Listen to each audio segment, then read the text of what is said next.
The biggest cover-up of all time is the fact that there is a civilization of people living in the center of Earth, whose civilization's name is known as Agartha. This may be hard for some of you to believe, but some claim to have an absolute knowingness of the truth of this. To begin with, the Buddhists, in their theology, fervently believe in its existence. They believe it to be a race of supermen and women who occasionally come to the surface to oversee the development of the human race. They also believe that this subterranean world has millions of inhabitants and many cities, and their capital is Shambhala. The master of this world was believed to have given orders to the Dalai Lama of Tibet, who was his terrestrial representative. His messages were being transmitted through certain secret tunnels connecting this inner world with Tibet. The famous Russian channel Nicholas Roerich, who was a channel for the ascended master El Morya, claimed that Lhasa, the capital of Tibet, was connected by a tunnel with the inner earth. The entrance of this tunnel was guarded by lamas who were sworn to secrecy. A similar tunnel was believed to connect the secret chambers at the base of the Great Pyramid at Giza and Agartha. The Indian epic, the Ramayana and the Bhagavad Gita are the two most famous texts of India. The Ramayana tells the story of the great avatar Rama. The Bhagavad Gita tells the story of Krishna. The Ramayana describes Rama as an emissary from Agartha, who arrived on an air vehicle. This is quite extraordinary in that both the Buddhist and Hindu religions separately refer to Agartha. The first public scientific evidence occurred in 1947, when Admiral Richard E. Byrd of the United States Navy flew directly to the North Pole, and instead of going over the pole, actually entered the inner earth. In his diary with other witnesses, he tells of entering the hollow interior of the earth and traveling 1,700 miles over mountains, lakes, rivers, green vegetation and animal life. He tells of seeing monstrous animals resembling the mammoth of antiquity, moving through the underbrush. He eventually found cities and a thriving civilization. His plane was finally greeted by flying machines, the type he had never seen before. They escorted him to a safe landing place and he was graciously greeted by emissaries from Agartha. After resting, he and his crew were taken to meet the ruler of Agartha. They told him that he had been allowed to enter Agartha because of his high moral and ethical character. They went on to say that ever since the United States had dropped atomic bombs on Hiroshima and Nagasaki, they had been very concerned for their own safety and survival. They had decided that it was time to make greater contact with the outside world to make sure we didn't destroy this planet and their civilization with it. They had been allowed in for this express purpose, as a way of making contact with someone they trusted. To make a long story short, Admiral Byrd and his crew, upon their visit, were guided by their hosts in their plane back to the outer world, and their lives were changed forever. In January 1956, Admiral Byrd led another expedition to the Antarctic. In this expedition he and his crew penetrated for 2,300 miles into the center of Earth again. Admiral Byrd states that the North and South Pole are actually two of many openings to the center of Earth. This sure resembles Jules Verne's famous science fiction book, Journey to the Center of the Earth, which many of you may have read or watched the movie. Admiral Byrd also states inner Earth has an inner sun. Admiral Byrd's theory is that the poles of the Earth are convex, rather than concave. Ships and planes can actually fly or drive right in. The American press announced Admiral Byrd's discovery. However, it was immediately suppressed by our good friends, the secret government. Ray Palmer, the editor of Flying Saucer magazine, did a detailed story on Admiral Byrd's discoveries. The United States government either bought, stole or destroyed almost every copy, and then destroyed the plates at the printing press. According to rumors, the exact same thing happened in respect to an article done on Admiral Byrd's discovery by the National Geographic. The magazine was released and the US government gobbled up almost every issue. If the story wasn't true, how come the government was so uptight? Another interesting fact is that the United States government does not let planes fly over the poles. All flights are directed to go around the poles, and any airline pilot flying in these areas will tell you this.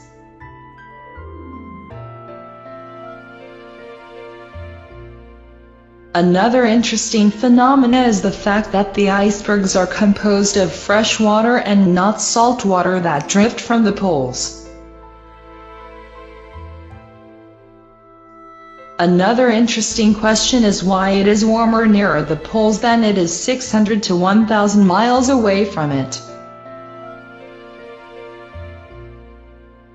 One of the early writers to present the theory of the Earth being hollow with openings at its poles was an American thinker, William Reed, author of the book, Phantom of the Poles, published in 1906. This book provides an early compilation of scientific evidence, based on the reports of Arctic explorers, in support of the theory that the Earth is hollow with openings at its poles. Reed estimates that the crust of the Earth has a thickness of 800 miles, while its hollow interior has a diameter of 6,400 miles. Reed summarizes his revolutionary theory as follows. The Earth is hollow. The poles, so long sought, are phantoms. There are openings at the northern and southern extremities. In the interior are vast continents, oceans, mountains and rivers. Vegetable and animal life are evident in this new world, and it is probably peopled by races unknown to dwellers on the Earth's surface.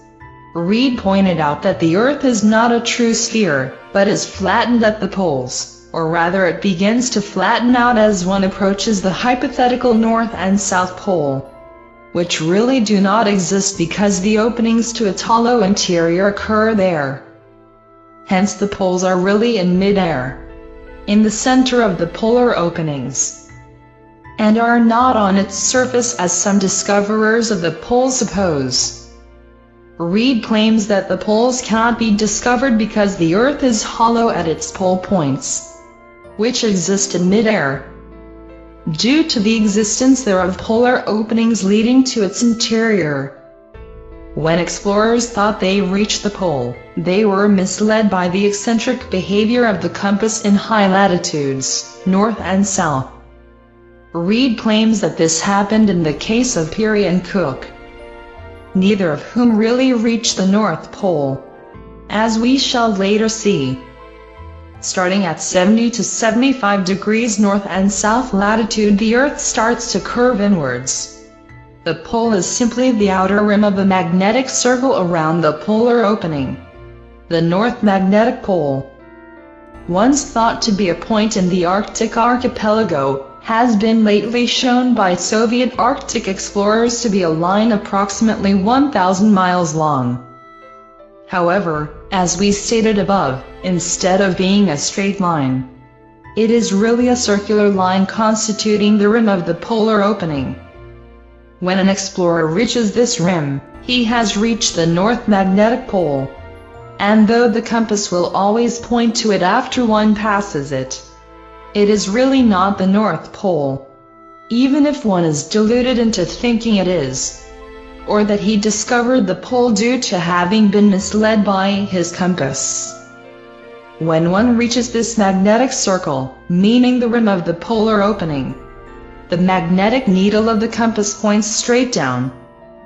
This has been observed by many Arctic explorers who, after reaching high latitudes, near to 90 degrees, were dumbfounded by the inexplicable action of the compass and its tendency to point vertically upward. They were then inside the polar opening, and the compass pointed to the Earth's north magnetic pole, which was along the rim of this opening. As the Earth turns on its axis, the motion is gyroscopic, like the spinning of a top. The outer gyroscopic pole is the magnetic circle of the rim of the polar opening. Beyond the rim, the Earth flattens and slopes gradually toward its hollow interior. The true pole is the exact center of the opening at the poles, which consequently do not really exist. And those who claim to have discovered them did not tell the truth, even if they thought they did. Having been misled by the irregular action of the compass at high latitudes. For this reason, neither Cook nor Peary nor any other explorer ever reached the North or South Poles. And never will.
This is the Music Memory Lane, and welcome to Chapter 3 of my Hollow Earth series. Well, I thought a lot about how to present my third Hollow Earth video, and I figured the robot voice needed a break. So in this video, I do all the talking. Well, in part 2, I told you about an alleged UFO crash in Freiburg, Germany. Although there's almost no evidence to back this up, I strongly believe something or someone was helping the Germans to become the most advanced nation on this planet during the Second World War. You have to realize that Hitler's inner circle was teeming with individuals that were obsessed with the occult and the paranormal. People like Rudolf Hess and Hitler himself were convinced that a race of superhumans escaped the surface of our planet during a cataclysmic event, perhaps an event that resembled the biblical giant flood. Secret societies like the Thule and Frill Society were absolutely obsessed in obtaining occult artifacts, like the Holy Grail, the Ark of the Covenant, and the Spear of Destiny. The Spear of Destiny was one of those artifacts they did manage to obtain. It has been said that those who own the Spear of Destiny will become undefeatable. So it's not hard to understand why the Germans were so desperate to find these items.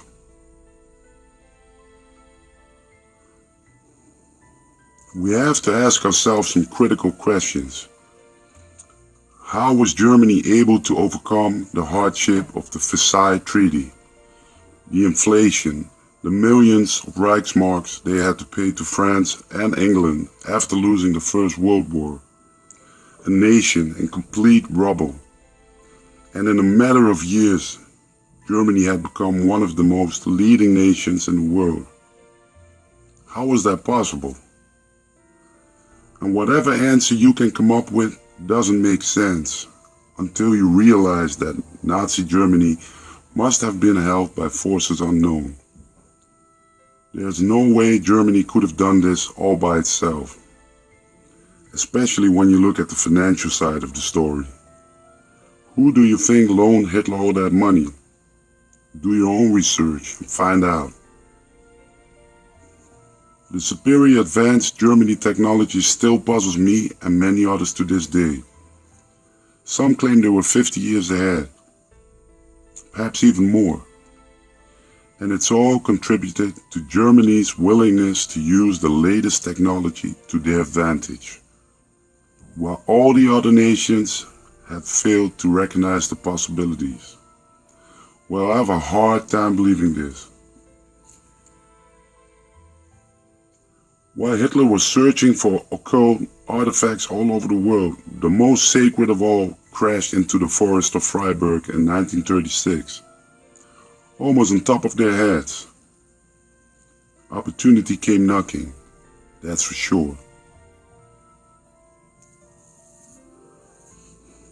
Now, let me take you back to Maria Ostrich and the Frill Society.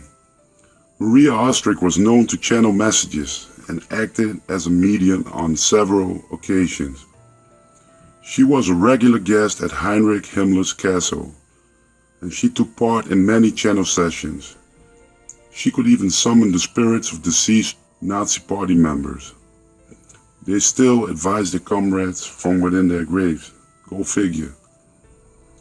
Maria Ostrich played an essential role in these sessions, and she was destined to become one of the first to ever contact an extraterrestrial present in modern times.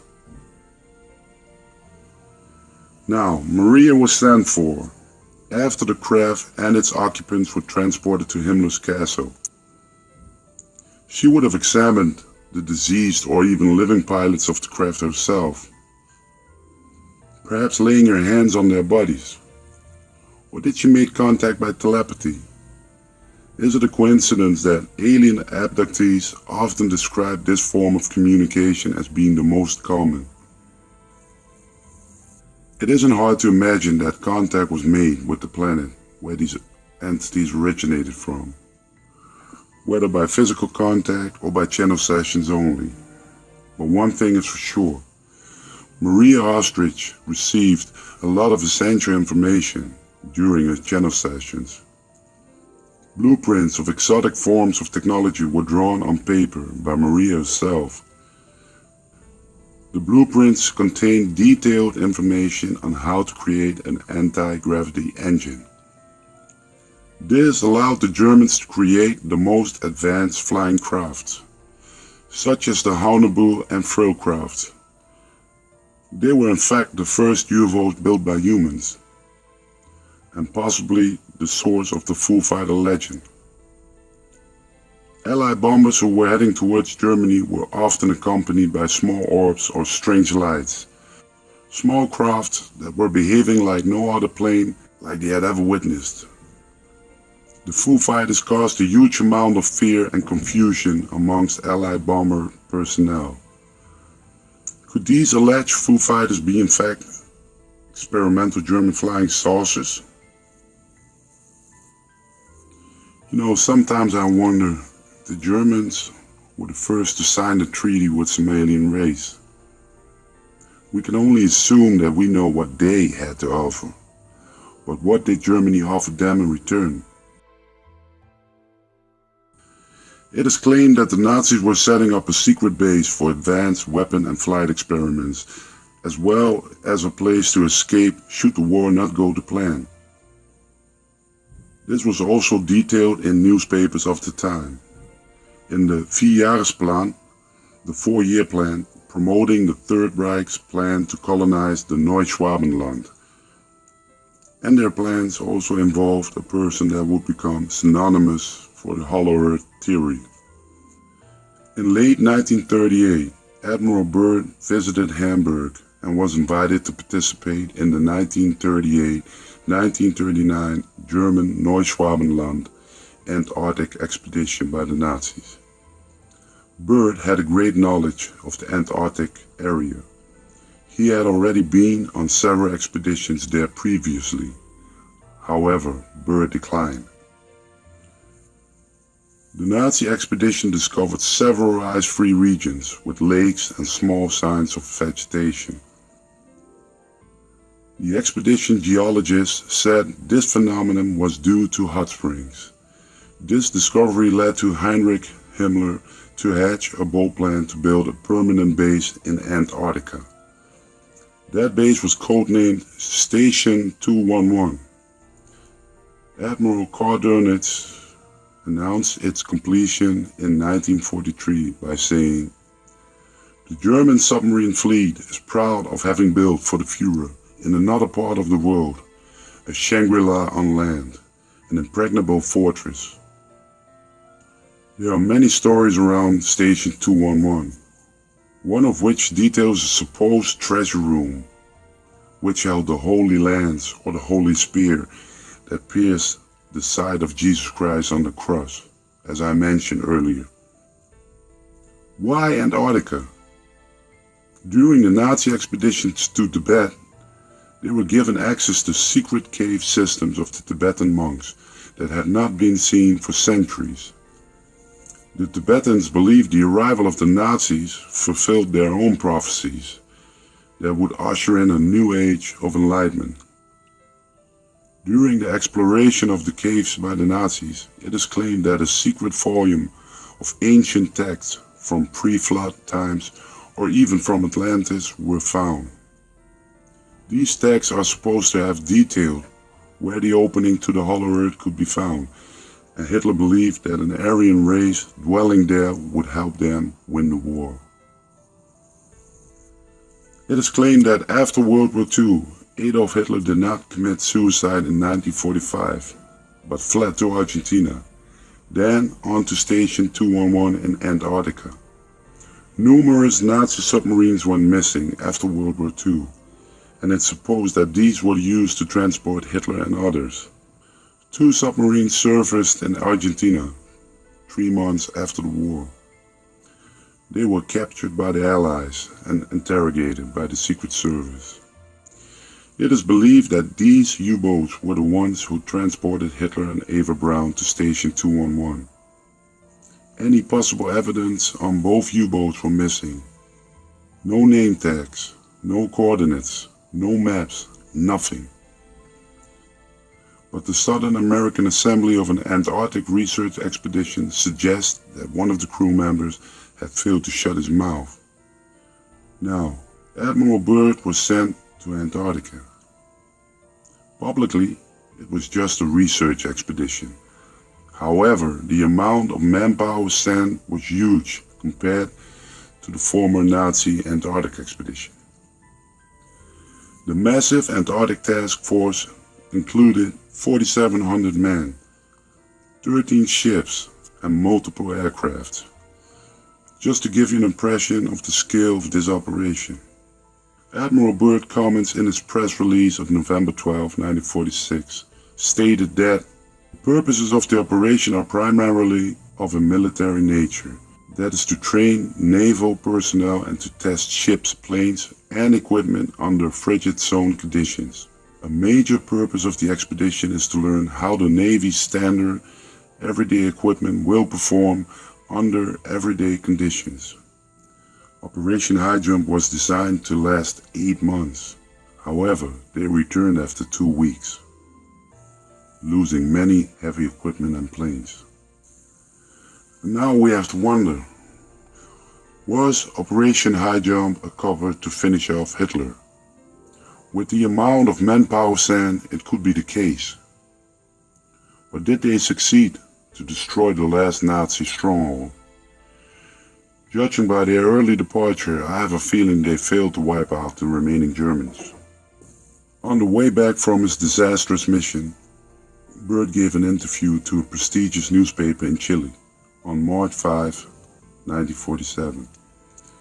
The article states, Admiral Byrd declared today that it was imperative for the United States to initiate defense measures against the possible invasion of the country by hostile aircraft operating from the polar regions. As regards the recently terminated expedition, Byrd said that the most important result of the observations and discoveries made is the current potential effect which they will have on the security of the United States. Well, this of course is the censored version. Others claim Byrd had actually warned the United States government for an enemy that was able to fly from pole to pole in several minutes. And the most bizarre rumor I ever heard is when Admiral Byrd returned home, he was invited by the president himself. The president wanted to hear what happened to Byrd and his Navy fleet. Well, Admiral Byrd allegedly begged and pleaded the president to nuke the hell out of the polar region.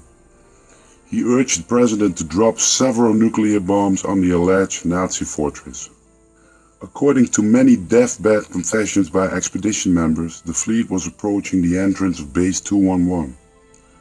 All of a sudden, a fleet of UFO-type crafts emerged from the icy waters and attacked the fleet with fierce aggression. Several ships were sunk in minutes. Many sailors lost their life that day. Witnesses also stated that German ground troops were defending the entrance of the base with strange weapons that fired sonic waves. The whole experience must have been terrifying to Byrd and his men. Finally, Byrd gave the order to retreat. He knew that if he would stay there any longer, his entire fleet would be destroyed. Well, now I will conclude this video with the most shocking rumor. At least the most shocking rumor I ever heard. You know, scientists always talk about how thin the ozone layer is at the North Pole, right? By measuring the thickness of the ozone layer at the poles, they can tell us in which condition the ozone layer is. Our polluting waste are the main reason for the thin ozone layer, according to scientists. But what if the ozone layer was already damaged? What if the Allies listened to Admiral Byrd's advice and decided to drop multiple atom bombs on the alleged base 211? Imagine how long it would take for the ozone layer to recover. But hey, it's all rumors.